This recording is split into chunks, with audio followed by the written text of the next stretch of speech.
안녕하세요. JTV 예배자의 삶 채널입니다. 한 달 만에 컴퓨터 앞에 앉았습니다. 9월달은 임플란트 시술하느라 한국에 있었습니다.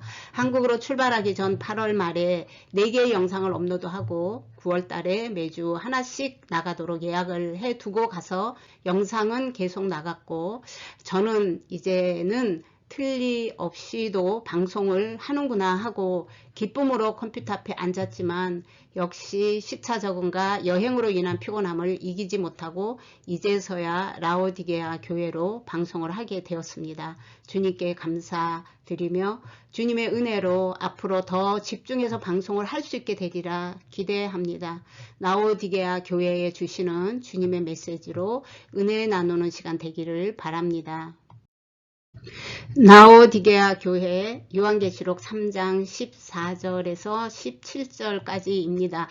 라오디게아 교회의 사자에게 편지하라. 아멘이시여 충성되고 참된 증인이시여 하나님의 창조의 근원이시니가 이르시되 내가 내 행위를 아노니 내가 차지도 아니하고 뜨겁지도 아니하도다. 내가 차든지 뜨겁든지 하기를 원하노라. 내가 이같이 미지근하여 뜨겁지도 아니하고 차지도 아니하니 내 입에서 너를 토하여 버리리라. 내가 말하기를 나는 부자라. 부여하여 부족한 것이 없다 하나 내 공고한 것과 가련한 것과 가난한 것과 눈먼 것과 벌거벗은 것을 알지 못하는도다. 먼저 아멘에 대해서 먼저 말씀을 드리겠습니다. 14절에 라오디게아 교회의 사자에게 편지하라. 아멘이시여 충성되고 참된 증인이시여 하나님의 창조의 근원이시니가 이르시되, 예수님을 말씀하시는 것입니다. 그래서 이 아멘이시여는 하나님은 진실이시며 신실하다는 것을 표현한 말입니다. 즉 반드시 약속한 것을 이루시는 하나님을 강조한 말이에요. 히브리적 관점의 뜻으로도요, 확실하다, 참되다 입니다. 그래서 하나님을 묘사하는 데 사용되는 단어입니다. 이것은 굉장히 중요한 것이요. 우리가 지금 하는 게 마지막 책인 계시록이지 않습니까? 많은 하나님의 진노가 쏟아지고 많은 환난이 있습니다. 그런데 우리가 하나님의 이 약속하신 것을 이분은 반드시 확실하게 이루신다 라는 것을 우리가 믿지 못하면요 두렵습니다. 그래서 함께 하시고 지켜주시고 보호하신다 라고 나오는 계시록의 말들이 눈에 잘 들어오지가 않아요. 그래서 이것까지 함께 내가 믿음으로 받고 이 계시록을 보는 눈이 관점이 바르게 열려야 되는 것입니다. 그래서 이 아멘의 기원은요, 그리스도는 진실되십니다. 충성되고 참된 증인이십니다. 이고요. 또 아멘의 두 가지 의미는, 첫 번째, 내가 그 진실되고 충성된 예수님을 믿습니다 할 때 이 아멘입니다. 그리고 둘째, 새하늘과 새 땅, 새 창조의 약속이 아멘의 고백 속에 담겨지는 것입니다. 그래서 우리는 아무 말에나 아멘을 하는 것은 성경적이지 않습니다. 목사님에게 용기를 주시기 위해서, 힘을 주시기 위해서 그냥 무조건 아멘 하시는 거 성경적이지 않습니다. 그냥 그 목사님, 그 사람에게 여러분들이 집중하는 거예요. 그거는 절대 성경적이지 않아요. 그리고 또 말씀 중에 뭐 세상적인 예를 드시면서 뭐 축복 얘기를 많이 하죠. 그 축복을 받기 위해서 아멘 하는 것도요, 기복신앙적인 종교인입니다. 또 세상적인 윤리나 도덕, 듣기 참 좋죠. 마음이 부드럽죠. 그것도 성경적이지 않습니다. 아멘은 오직 예수님, 복음, 진리, 기독교 가치 기준, 이런 것들을, 그리고 구원, 구속사적 그러한 의미로 말을 할 때 아멘이라고 우리가 할 수가 있는 것입니다. 또 이제 계시록을 처음부터 하지 않기 때문에 짧게 말씀을 드리겠습니다. 라오디게아 교회를 통해 우리에게 주시려고 하는 메시지가 무엇인가, 그 메시지를 이해하기 위해서만 말씀을 나누려고 하고 있습니다. 그럼에도 불구하고 우선 왜 7교회인가 라는 질문을 많이 하죠. 이거는 완전수입니다. 7이라는 숫자는 당시 7교회를 포함하여 의도적으로 사용된 것입니다. 왜냐? 동시에 역사 속의 모든 교회에게 들려주는 말씀이라는 것을 여기에 담고 있기 때문에 그렇습니다. 또 왜 에베소에서부터 라오디게아의 순서로 전달되었나 하는 것은요, 간단해요. 이 반모섬에서부터 가까운 순서대로 전달이 된 건데, 이것은 무엇으로 가깝나? 지도상으로 봐서는 에베소에서 라오디게아 교회까지 질러가면 되는데 길이 없습니다. 산입니다. 그래서 이 길을 따라 공문이나 우편물 등을 우송하는 타원형 도로를 따라 전달된 순서라고 할 수가 있습니다. 라오디게아 교회를 이해하기 위해서는 라오디게아 지역의 특징이나 배경들을 먼저 알아야 됩니다. 성경 해석에는 원리와 기준을 갖고 있어요. 샌드위치 기법, 성경에 많이 활용이 되었죠. 그리고 반복 점층법, 그리고 상징적 의미의 수들이 활용되고 있어요. 계시록이 그렇죠. 지역의 배경과 특징을 가지고 의미를 전달하는 기법을 활용합니다. 바로 7교회가 그렇습니다. 라오디게아 교회를 통해 우리에게 전달하려는 의도를 바르게 깨닫기 위해서는 먼저 이 지역의 배경과 특징을 우리가 이해해야 합니다.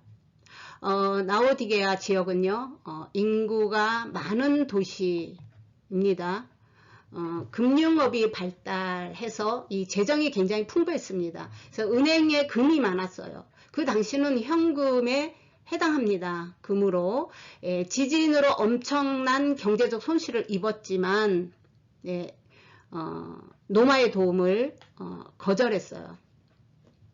AD 17년에 대지진 후에 주변 지역 전부가 무너졌었어요. 그런데 중앙정복격인 노마가 각 도시별로 지원을 하겠다라고 지원을 실시했는데 이 라오디게아 지역은요, 필요 없다고 받지 않았습니다. 그리고 예수님께서 눈에 안약을 사서 바르라고 하죠. 바로 이 지역에 안약 제조로 유명한 제약회사가 있었어요. 눈병의 특효약인 안약을 제조했었고, 또 당시에 도시 안에 의과대학이 있었습니다. 헬로필로스의 의료법에 따른 의과대학, 유명한 약을 제조하는 제약회사들이 이 지역에 많이 있었습니다. 또 하나, 옷을 사서 가려라 라고 말하죠. 너의 벌거벗은 것. 이 지역에는 직물로 부유함을 누렸습니다. 직물 생산지로 유명했어요. 양털로 옷을 만들어서 유명했고요. 또 목화로 흰옷을 만들었어요. 이게 품질이 얼마나 좋은지 제사장들의 옷은 여기서 나오는 그 목화 옷으로 다 대체했고요. 만들어 입었고요. 그리고 부유한 사람이나 유명한 사람들은 다 이 직물을 사용했겠죠. 그리고 노마의 원로원들의 옷도 여기서 나오는 직물로 만들어 입었습니다. 그게 이 지역을 부유하게 하는 원인이었어요. 그런데 예수님의 주님의 진단은 완전히 달랐습니다. 17절에 보면은요, 내가 말하기를 나는 부유한 자라, 부자라, 부여하여 부족한 것이 없다 하나 내 공고한 것과 가련한 것과 가난한 것과 눈먼 것과 벌거벗은 것을 알지 못하는도다. 이유가 바로 부자라는 것이었습니다. 15절에 내가 내 행위를 아노니 내가 차지도 아니하고 뜨겁지도 아니하도다. 내가 차든지 뜨겁든지 하기를 원하노라 라고 말씀하시는 이 배경을 여러분과 함께 나누겠습니다. 이 라오디게아 지역은 예, 굉장히 부자라고 말씀을 드렸습니다. 이 지진으로 인해서 도시가 파괴되면요, 천문학적인 돈이 들어갑니다. 그런데 노마의 지원을 거절할 정도로 부자였는데, 하나의 바로 이 단점이 물이 절대적으로 부족했습니다. 약 9km 지역에 이 온천 지역이 있습니다. 히에라볼리에서 뜨거운 물을 끌어다가 사용을 했습니다. 생활용수로. 자, 이제 9km 정도, 약 9km 정도를 흘러오는 가운데 이 석회석과 섞이면서 이 미지근해진 이 물을 먹을 수가 없었겠죠. 그래서 이것을 먹으면 구토가 났다라고 합니다. 그래서 식수는 인근 골로새 지역에서 차가운 물을 끌어다가 사용을 했는데, 이 또한 16km 정도, 약 16km 정도 미터 정도 떨어진 지역에서 물이 오기 때문에 이 차가운 음료수가 오는 중에 미지근한 물로 또 바뀐다고 합니다. 그리고 또 물이 오는 도중에 오염을 시키는 여러 가지 요소들도 있었다는 기록도 있습니다. 그래서 이 내용을 가지고, 이 지역적인 이런 특성을 가지고 예수님이 이 지역에 대한 것들을 예로 들었습니다. 그래서 지도를 보면서 또 설명을 이어가자면, 여기가 골로새 지역입니다. 이 골로새 지역은요, 만년설이 녹아서 흐르는 냉천수로 아주 유명합니다. 예, 그리고 여기는 히에라볼리, 온천 지역으로 또 유명하죠. 그래서 이 물이 부족하기 때문에 이 히에라볼리에서는 이 공업용 용수를 통해서 이 물을 끌어왔고, 그리고 이 만년설이 흐르는 골로새 지역에서는요, 이 식수로 사용하기 위해서 수도관을 통해 물이 왔습니다. 그래서 이것은 이제 수도관이 이 유적으로 남아 있고요. 또 이것도 공업용수로 물을 끌어다 썼던 그 유적으로 남아 있습니다. 그래서 이 바로 이 삼각형, 살짝 삼각형 모양으로 있는 히에라볼리에서 이 온천수, 그리고 여기가 라오디게아 교회인데, 네, 바로 골로새에서는 식수를 공급해서 쓸 정도로 이 물 사정이 좋지 않았던 이 지역은요, 물을 만약에 오염시키면, 물을 오염시키는 사람이 있을 때는 이 물을 오염시키고 수로를 훼손하고 밀봉된 수도관을 여는 사람들은 5천에서 12,500데나리온의 아주 엄격한 과태료를 부과했다고 해요. 이것이 약 4억에서 8억 정도 되는 돈이라고 대충 보시면 됩니다. 그리고 그래서 이러한 배경에 살고 있는 이 라오디게아 교회에 예수님이 이렇게 진단을 하신 거예요. 알아듣기 쉽게. 차지도 덥지도 않는 것처럼 너희의 신앙도 그렇다. 내가 너희의 신앙을 보면, 영적 상태를 보면 구토가 난다, 이 말씀이에요. 이런 말은 이 도시의 배경을 예로 들어서 영적인 상태를 은유적으로 표현한 것입니다. 우리가 열심히 뜨거운 신앙, 그런 게 아닙니다. 이것은 뜨거운 것, 차가운 것은 다 좋아요. 만약에 여름에 땀을 비오듯이 흘리고 오는 사람에게 뜨거운 물이 좋으니 뜨거운 물을 마셔라 라고 펄펄 끓는 말을 주면 좋아하겠습니까? 이 차갑고 뜨거운 것은 다 좋은 것입니다. 다만 구토가 나는 것은요, 그 본래의 상태, 뜨겁고 차가운 그 용도대로 있지 않고 변질된 거예요. 그래서 식어버린 겁니다. 그 영적으로 변질되고 식어버린 상태를 예수님께서 구토가 나는 상태, 구토가 난다라고 표현을 한 것이에요. 그래서 여러분들도요, 신앙생활을 뜨겁게 하라고 하는 그 말은 잘못된 말이에요. 신앙생활은 절대로 뜨겁게 하는 게 아닙니다. 성경에서 말씀하시는 대로 해야 되는 거예요. 절대로 뜨겁게 하지 마시고 바르게 신앙생활을 하십시오. 누가 무슨 말을 하든지 성경 말씀으로 정말 그런가 확인하십시오. 지금은 예수님께서 마태복음 24장에서 말씀하시는 것처럼 많은 적그리스도가 일어나는, 많은 거짓 선지자들이 일어나는 그러한 때입니다. 스스로 신앙을 지키기 위해서는 성경을 계속해서 연구하고 보셔야 됩니다. 지금은 인기 있는 목사님들의 말씀도 절대적으로 맹목적으로 따르시면, 무조건 따르시면 안 됩니다. 확인하시면서 가시기를 바랍니다.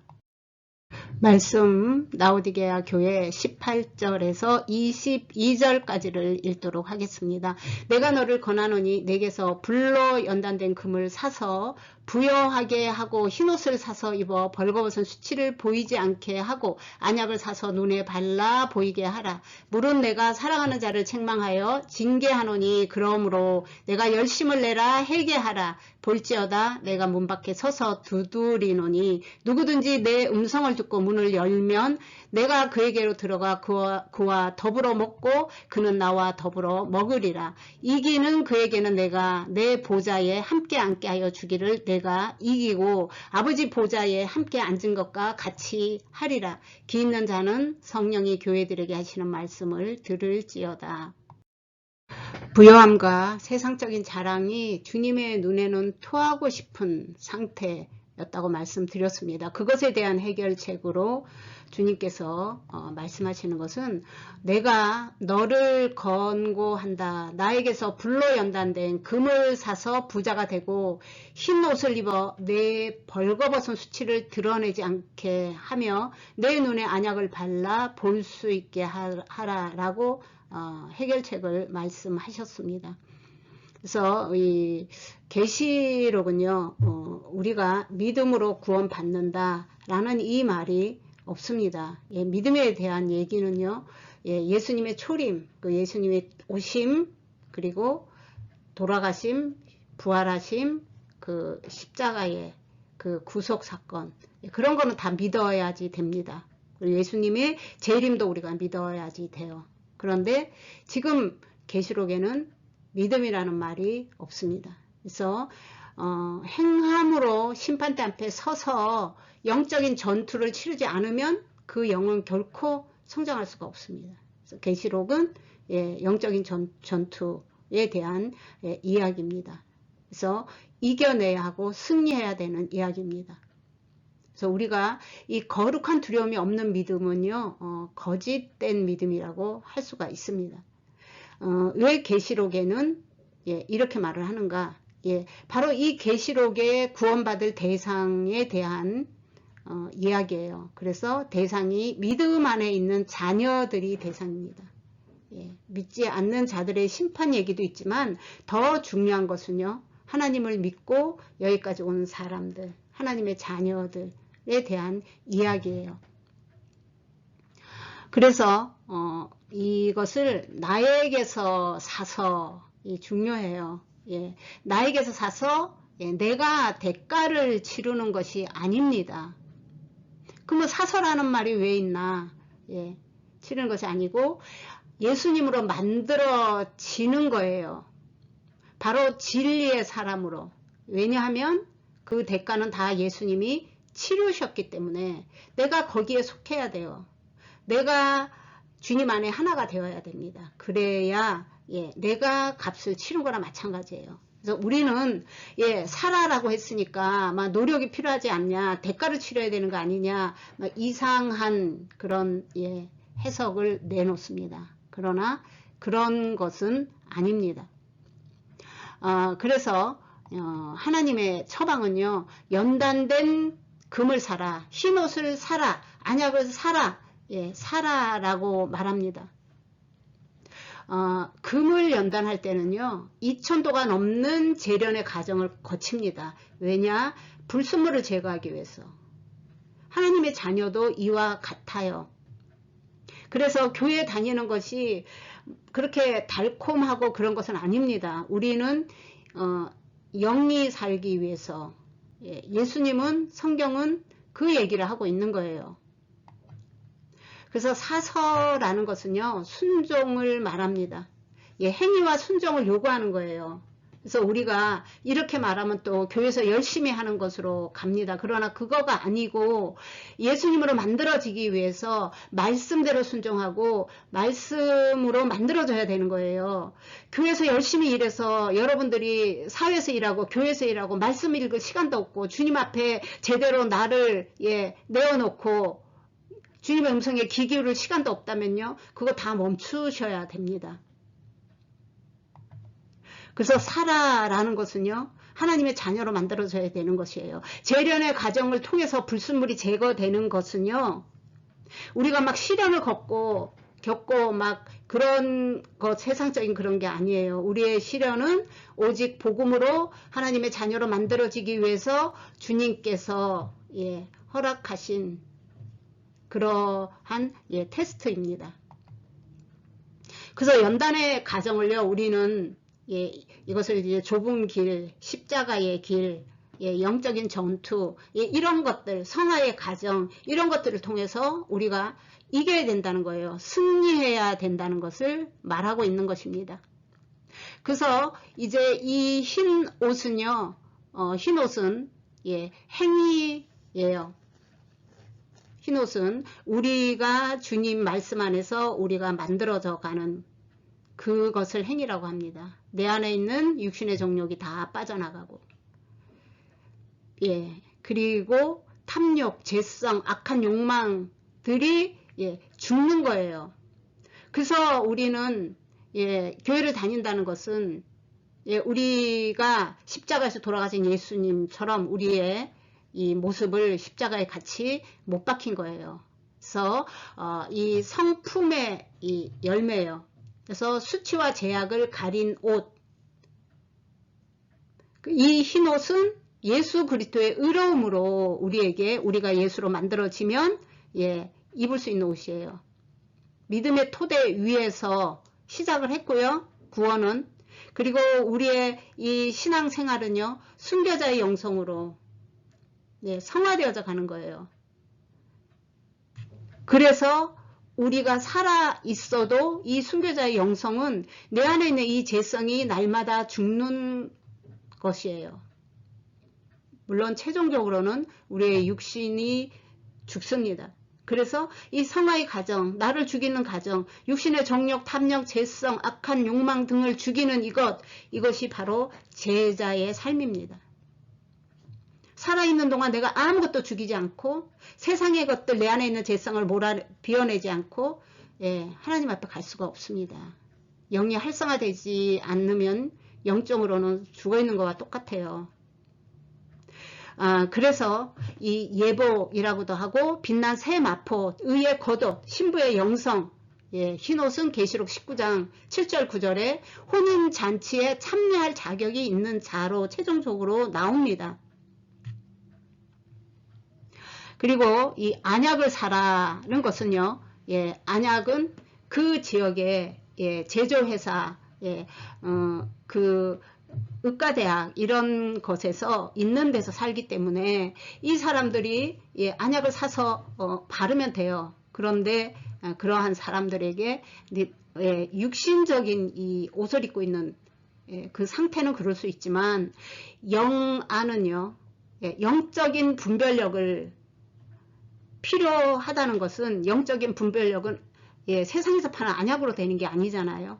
영적인 눈이 떠져야 되고 그것은 오직 예수님으로만 만들어지는 것입니다. 결국 답은 하나였어요. 그래서 우리가 믿음의 이 결과, 그 결과가 계시록에서 증명이 되는 것입니다. 그것을 우리는 행함이라고 해요. 이것을 교회에 열심히 충성하는 것으로 붙이지 마시기 바랍니다. 말씀대로 살아가는 삶, 만들어지는 삶, 그것을 그렇게 사는 것을 행함이라고 하는 것입니다. 그래서 우리가 징계를 하고 있지만 사랑하는 아들이라고 말씀하시는 것은 대상이 하나님의 자녀라는 것을 알 수 있습니다. 목적이 구원에 있는 거죠.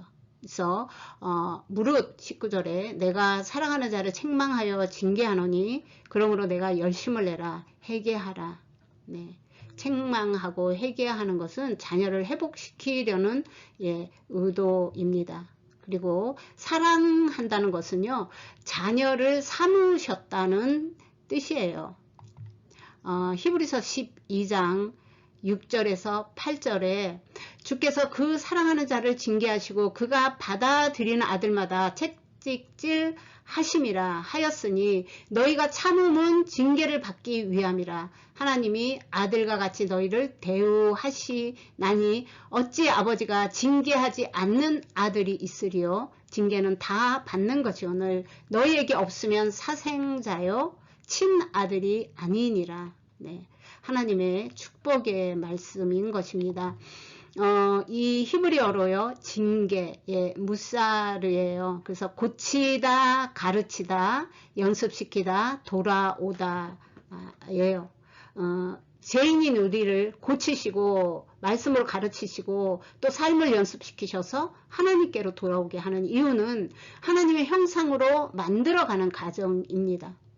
그리고 이 열심은 키나예요. 이 집중하다. 우리가 열심을 내라. 열심히 봉사해라. 그런 말이 절대 아닙니다. 집중하라예요. 자기의 관점으로 애쓰고 힘쓰는 것이 아닙니다. 천국 백성이 되기를 힘쓰는 그 열심을 말하는 것이에요. 그래서 우리는 하나님께 집중해야 되는 것입니다. 20절에 볼지어다 내가 문 밖에 서서 두드리노니 누구든지 내 음성을 듣고 문을 열면 내가 그에게로 들어가 그와 더불어 먹고 그는 나와 더불어 먹으리라. 이게 또 전도용이 아닙니다. 21절에 보면 이기는 그에게는 내가 그 보좌에 함께 앉게 하여 주기를 내가 이기고 아버지 보좌에 함께 앉는 것과 같이 하리라. 그래서 이 문을 두드린다는 것은 이미 하나님의 자녀, 그리고 우리는 하나님의 성전으로 성령님의 집입니다. 예수님의 집이에요. 그래서 거기에 문을 두드릴 때 영이 열린 사람들은 귀가 열린 거예요. 그래서 그 문을 듣고 그 소리를 듣고 기뻐함으로 문을 열게 되는 거죠. 그러나 영적으로 죽어있는 상태는요, 주님의 음성을 들을 수가 없습니다. 그래서 듣고 여는 자는 하나님, 그 주님과 함께 한 상에서 먹고 마신다는 거예요. 그 음성을 들을 수 있는 귀가 열려야 되는 이야기를 하고 있는 것입니다. 대상의 자녀라는 것을 잊으시면 안 돼요.